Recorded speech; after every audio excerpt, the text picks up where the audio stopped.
buenas tardes a todos y bienvenidos un día más al invitado de Radio Francia Internacional. La cantante, compositora y violoncelista brasileña Dominique Pinto, conocida por su nombre artístico de Dom la Nena, acaba de sacar al mercado Tempo, nuevo álbum en el que nos habla del tiempo, el tiempo que pasa, con una cierta nostalgia que en Brasil llaman saudade.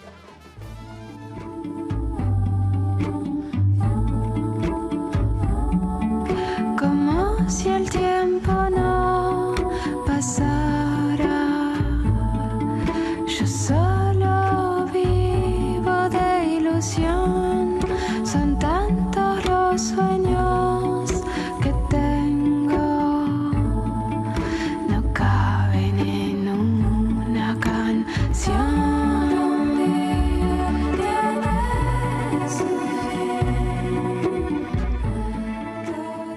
Y precisamente para hablarnos de este nuevo álbum y de su fulgurante trayectoria en el mundo de la música, Dom la Nena ha sido tan amable de venir hasta nuestros estudios. Muy buenas tardes, Dom. Muchas gracias. No, y sobre todo, gracias a ti por haber hecho el esfuerzo de venir hasta nosotros. Permíteme que explique ante todo que has nacido en la ciudad brasileña de Porto Alegre, donde vas a comenzar a estudiar piano con solo 5 años. A esa edad uno no llega a los pedales, ¿no? No, pero en realidad era una...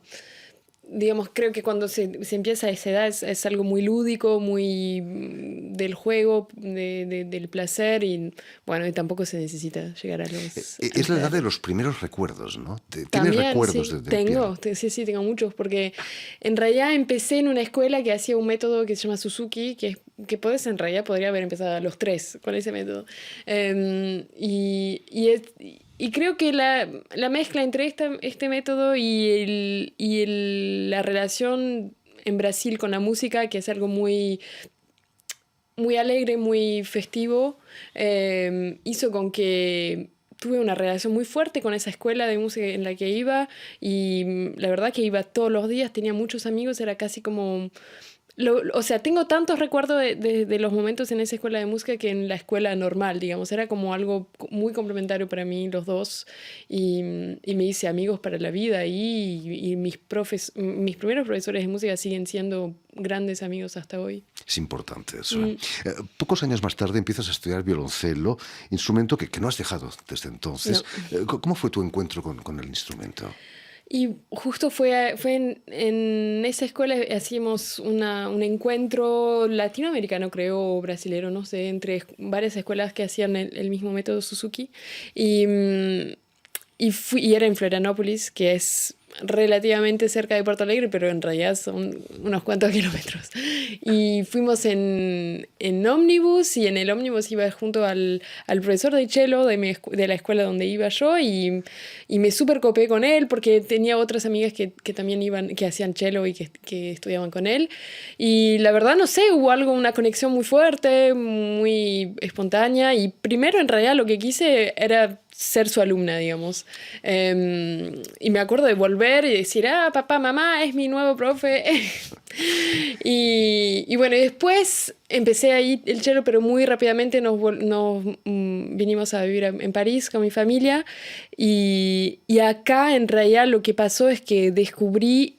O sea, siempre se escuchaba mucha música clásica en mi casa, pero descubrí de manera, o sea, por mí misma, mucho el repertorio del cello y me enamoré completamente. La verdad, fue como un flash a los 9 años. ¿Eras consciente que el violoncelo estaba, no digo prohibido, pero muy mal visto para las chicas? No hace mucho, por la posición en la que se toca. Nunca me dijeron eso. En el siglo XIX, quizás, ¿no? Sí, hace mucho, sí, pero bueno, no sé, nunca lo veía así. A ti no te afectó. No. Como nos decías, vienes aquí a París acompañando a tu padre, que estaba haciendo una tesis doctoral. ¿Cómo fue para la niña de 8 años que eras entonces ese cambio radical de paisaje? Fue bastante difícil en realidad al principio porque son culturas muy diferentes. Venía de un universo casi que estaba en un útero abierto en Brasil. La infancia allá es algo muy, muy lindo. Tenía una relación muy linda con mi escuela, con la música, con mis amigos. Y acá llegué con 8 años y ya había un rigor bastante fuerte, una diferencia muy, muy grande entre la educación en la escuela y las relaciones. Entonces, en un primer momento fue muy difícil, pero bueno, los niños se adaptan muy rápidamente y después de unos pocos meses ya no me quería volver más a Brasil. Es cierto que tu amor por el violoncelo te lleva a escribir a una gran violoncelista, la norteamericana Christine Walewska. ¿Cuántos años Sí. tenías? ¿Tenías 9 años, 10 años? No, era un poco más grande. En realidad lo que pasó es que cuando volvimos a Brasil yo tenía 12 años y estaba ya muy, muy, muy a full con el cello y quería ser chelista y era como una obsesión, hacía nada más eso. Pero en Porto Alegre, bueno, al principio cuando de niña fue muy bueno haber empezado la música allá, pero no hay una tradición muy fuerte de la música clásica y en fin, era casi imposible seguir allá profesionalmente con el cello. Y entonces me acordé de Christine Walewska, que era una de mis chelistas preferidas en el mundo, y me acordé que ella tenía un vínculo con Buenos Aires, no sabía muy bien cuál, y empecé a buscar en internet y vi que se había vuelto a Nueva York, entonces busqué su número en las páginas blancas de Nueva York en internet en la época, y la llamé. En realidad, y tenía 12 años. La llamé, no sé cómo, ni siquiera hablaba inglés. Por suerte ella, bueno, obviamente hablaba español, pero yo no hablaba español tampoco en la época. Y hablaba francés porque había estudiado acá en Francia, así que hablamos en francés. Y justo ella era casada con un argentino y iba muy, muy regularmente a Buenos Aires. Entonces nos encontramos allá, ella me dio,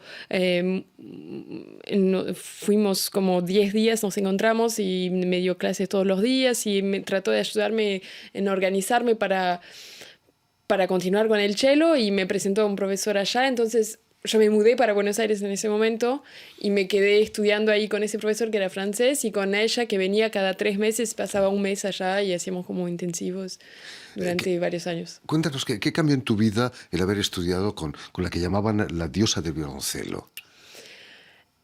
Mira, ¿Era como una diosa? sí, es alguien que tiene mucha, mucha facilidad con el cello, entonces es difícil en realidad estudiar con gente para la cual todo es muy fácil, porque a veces no entienden tu dificultad. Pero lo que más me quedó fue su generosidad en realidad, primero de haberme abierto los brazos, o sea, por teléfono nunca me había encontrado y como que fue una conexión muy fuerte que tuvimos en ese momento y me cambió la vida completamente, digamos. Y entonces creo que con el tiempo lo que más ha quedado, obviamente, toda la parte musical y la parte técnica, sin ninguna duda, pero más que nada la generosidad y la relación que tenía con la música, que tiene con la música muy, muy generosa, muy, muy generosa. Me comentabas que tuvo como alumna también a Sol Gabet, la gran Sí, velocista cuando era argentina. chiquita Sol Gabet, sí, también creo que empecé con ella. Y a los 18 tú vuelves a París, donde vas a tocar con la cantante Jane Birkin. ¿Cómo fue ese encuentro con Jane Birkin? Fue un poco por casualidad, en realidad. Yo cuando volví a París tenía 18 años, vine a terminar de estudiar y conocí a una productora que se llama Edith Fonbuena, que es una productora musical que hace muchos discos de chanson française, que hizo muchos discos de Etienne Dao, de Bachung, Brigitte Fontaine, mucha gente. Y en la época estaba produciendo el disco, en la época era el último disco que había hecho Jane Birkin en estudio, que se llamaba Enfant d'hiver, que se llama Enfant d'hiver. Y nos hicimos un poco amigas, teníamos muchos amigos en común y ella tenía su estudio y medio que en un día me llamó, dijo, bueno, necesito chelos, no querés venir a probar, pero yo hacía nada más música clásica, escuchaba muchas otras cosas, obviamente, y me encantaba Gainsbourg y Jane Birkin, pero nunca había hecho música popular y siempre había tocado con partituras y por fin, nunca había trabajado de verdad así. Y probamos y fue como una revelación un poco para mí, porque un momento de libertad, justo que llegó en un momento en que yo estaba muy frustrada con la música clásica, porque estaba en un momento que ya estaba muy avanzada en los estudios, pero al mismo tiempo hay algo que me parece un poco raro, no sé, en la música clásica, que es que mientras sos estudiante no te autorizan mucho a interpretar. En realidad hay algo muy, muy del control de la interpretación y que casi tenés que imitar a los otros. Y era algo que me venía frustrando mucho y que no sé, estaba como un poco en crisis con la música clásica en ese momento. Entonces fue como una revelación para mí ese momento y justo Jane estaba en el estudio y le encantó que fuera tan joven porque yo tenía 18 años. Fue como algo muy inesperado en realidad en ese momento, y después me llamó para hacer la gira y en realidad ese día necesitaba cello en un tema y al final hicimos casi todo el disco, hay cello por todos lados. Está muy bien. Y esa gira duró 2 años, ¿no? Duró 2 años, sí. Fue muy intenso, hicimos la vuelta al mundo en salas increíbles, más que nada salas de música clásica porque era una formación muy acústica. Y nada, fue una experiencia completamente inesperada, o sea, jamás me había imaginado eso un par de meses antes. y nada, lo recuerdo con mucho cariño. ¿Fue ahí donde te lanzas en solitario después de esa gira? ¿Te das cuenta de que quieres hacer tu propia música? Sí, o sea, me gusta y me gustaba mucho acompañar, pero creo que me fui liberando con el tiempo y tuve ganas de componer, pero en un primer momento mi idea no era hacer canciones tampoco, era componer y ver qué salía. Y también de manera un poco inesperada vinieron en forma de canciones y bueno, entonces las tuve que cantar. Y así empecé. Fue todo, en realidad nada fue calculado, porque también hice una colección de canciones, pero yo las hacía para mí en un primer momento y las grababa en casa y al final las fui mostrando y las cosas fueron pasando, digamos, así como que no fuera algo que había planeado, digamos. No, es cierto que el cantautor Pierre Fancini te propuso grabarlo en su casa en las montañas de la región francesa de Cévennes. Sí, lo que pasaba es que yo, como chelista, acompañaba a Pierre Fancini, era un gran amigo ya, y me encantaba su música. En realidad había descubierto su música cuando vivía en Buenos Aires, porque iba muy seguido a la Alliance Française allá y agarraba, no sé, libros obviamente, y me gustaba mucho agarrar Les Inrocks, el periódico, la revista, sí. La revista. Sí. Y tenían una compilación y ahí descubría su música y me volví muy fan, conocía todo su repertorio. Cuando me llamó para tocar con él fue como, ya está, ni siquiera hacía falta ensayar porque ya conocía todas las canciones. Y entonces le mostré las canciones y yo tenía ya una visión bastante clara de lo que quería hacer de arreglos y todo. Y me dijo, bueno, vení a casa, yo tengo un estudio, sentite cómoda, hacelo a tu ritmo. Y al final fue lo que hicimos. Yo fui, grabé todo y después él dijo, si querés, puedo proponer cosas. Y yo le pedí, fue como muy natural, le pedí para agregar un par de cositas y al final nos copamos los dos y terminamos produciendo el disco juntos. Después hicimos muchos conciertos juntos, varias giras por Estados Unidos, por Canadá, por Francia, mezclando nuestro repertorio. Fue una experiencia muy linda. Has trabajado solamente con mitos, ¿no? Con Jane Birkin, con la diosa del violoncelo. También en 2014 vas a cantar en dúo con Rosemary Stanley, otro mito de la música, que era la cantante del grupo Moriarty, ¿no? ¿Cómo surge ese disco? En realidad surgió primero en el 2012 una voluntad de hacer un espectáculo. En realidad era un show. No habíamos tampoco planeado hacer un disco. Teníamos nada más un par de shows en la Cité de la Musique y como 5 o 6 shows nada más en Francia.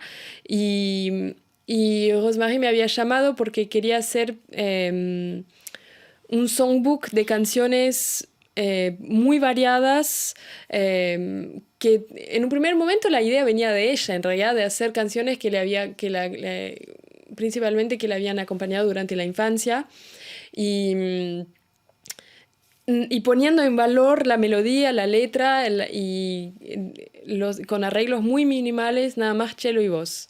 Y al final también hubo una conexión muy fuerte y terminamos haciéndolo muy en conjunto. O sea, no estaba ahí de acompañante, sino que cantábamos juntas y compartíamos el repertorio y lo construimos todo juntas.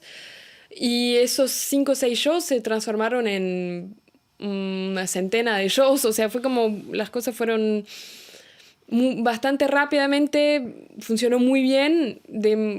Fue muy sorprendente porque, por ejemplo, hacíamos versiones de Solitude de Purcell o de Monteverdi o de piezas, por ejemplo, de música clásica que la hacíamos muy diferente a nuestro estilo y decíamos, hoy nos van a sacar con tomates ahí en la Cité de la Musique, en la época era la Cité de la Musique, hoy es la Philharmonie.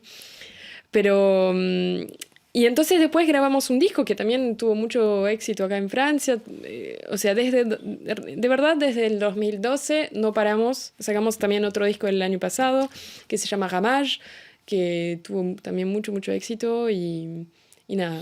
Hay que ser valiente de mezclar barroco italiano con Tom Waits y otras cosas, ¿no? Pero sí, la funciona. idea era poner en evidencia que al final una aria de Mozart es igual, podés ponerla al lado de una canción de Gilberto Gil y son canciones en realidad, Por supuesto. que tienen mucho en común, por más que tengan siglos de diferencia y continentes y es un challenge, digamos, que nos hicimos al principio y que no sabíamos si iba a funcionar y de manera muy sorprendente logramos crear una conexión entre todo ese repertorio. Muy Hay que lindo. romper barreras. Sí. Las barreras las tenemos en la cabeza solamente, Es verdad. ¿no? Volviendo a Tempo, el álbum que acabas de publicar, más allá de la orquestación y los arreglos que son fascinantes, el protagonista es el violoncelo todavía, ¿no? Sí.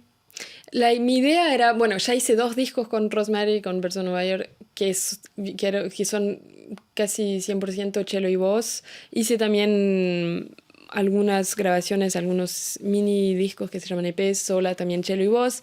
En el escenario siempre estoy sola con mi cello. Y quería, en ese disco tenía la idea ya desde el principio de ver cómo me podía sorprender todavía con el cello y cómo lo podía llevar a caminos que todavía no había explorado. Entonces fue como casi un laboratorio sonoro que me tomó bastante tiempo, más de lo que tomo habitualmente para hacer un disco, porque de verdad la idea era hacer todos los mini sonidos, todas las percusiones, todo con el cello y ver cómo lo podía transformar, digamos. Y por la primera vez también lo hice sola, no lo producí sola. Y nada, fue una experiencia muy linda, muy sorprendente también de ver que lograba, después de 20 años o hasta más, 25 años de cello, todavía logramos sorprendernos uno al otro. ¿Te preocupa el paso del tiempo? ¿Todo tiene su fin, como dice una de las canciones del disco? Sí, en realidad, cuando tuve todas las canciones del disco, me di cuenta que había algo en común entre todas ellas, que era una reflexión sobre el paso del tiempo, no digo una preocupación, pero una reflexión sobre el envejecimiento, sobre la muerte, sobre la vida. Muchas las hice estando embarazada, entonces estaba también esta cuestión del nacimiento y nada, el tiempo es algo que está muy, muy, muy presente en todas las canciones, digamos, la reflexión sobre también cómo usamos nuestro tiempo, cuán valioso es y a cuánto le damos valor o no. Y me parece que estamos en un momento, no ahora, pero desde hace varios años, en que quizás no realizamos el real valor que tiene el tiempo. Entonces, nada, fue un momento que me di cuenta cuando tuve todas las canciones que estaba muy presente esta cuestión del tiempo y en realidad es algo un poco nuevo para mí porque en mis 2 primeros discos hablaba mucho de la cuestión de la identidad y de la cultura, de las raíces que tenía, de cuestionarme sobre mis raíces brasileras y francesas y argentinas. Entonces, creo que quizás el hecho de estar embarazada mientras escribía esas canciones y también de estar en un momento de vacío, porque lo hice después de casi 5 años de gira que no paré, nada, que eso generó reflexiones nuevas y que estaban muy en torno del tiempo. En fin, todo tiene su fin, hasta este programa también. Ya lo saben, Tempo, nuevo álbum de la cantante brasileña Dom La Nena, ha sido editado por 6 Degrees y Records in Grooves aquí en Francia. Muchísimas gracias, Dom, por haber estado aquí con nosotros. Permíteme también que dé las gracias a Tiffany Menta y a Thibaut Baduel, quienes se han ocupado hoy de la realización del programa, y envía también un saludo muy especial a nuestros telespectadores que nos siguen en toda América Latina a través del canal UCL, un canal latino. Y a ustedes, muchísimas gracias por su atención y les damos cita para una nueva edición de El Invitado de Radio Francia Internacional.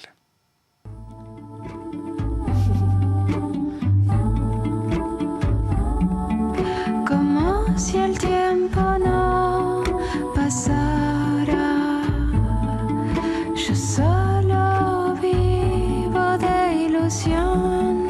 Son tantos los sueños que tengo, no caben en una canción.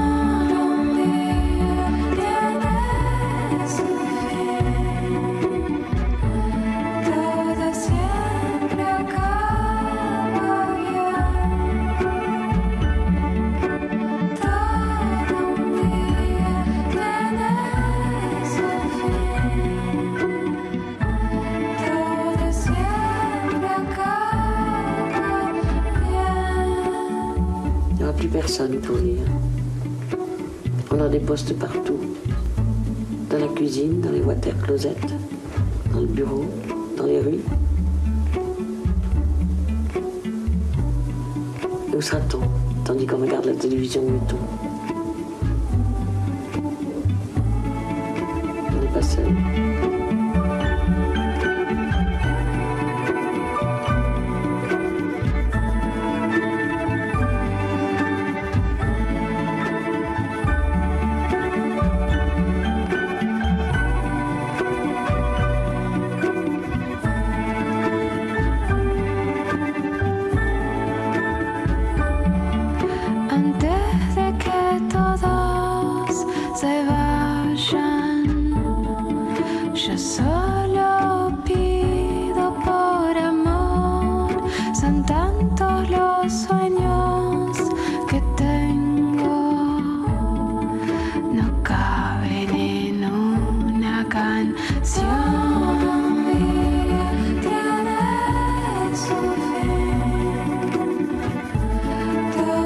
Yeah.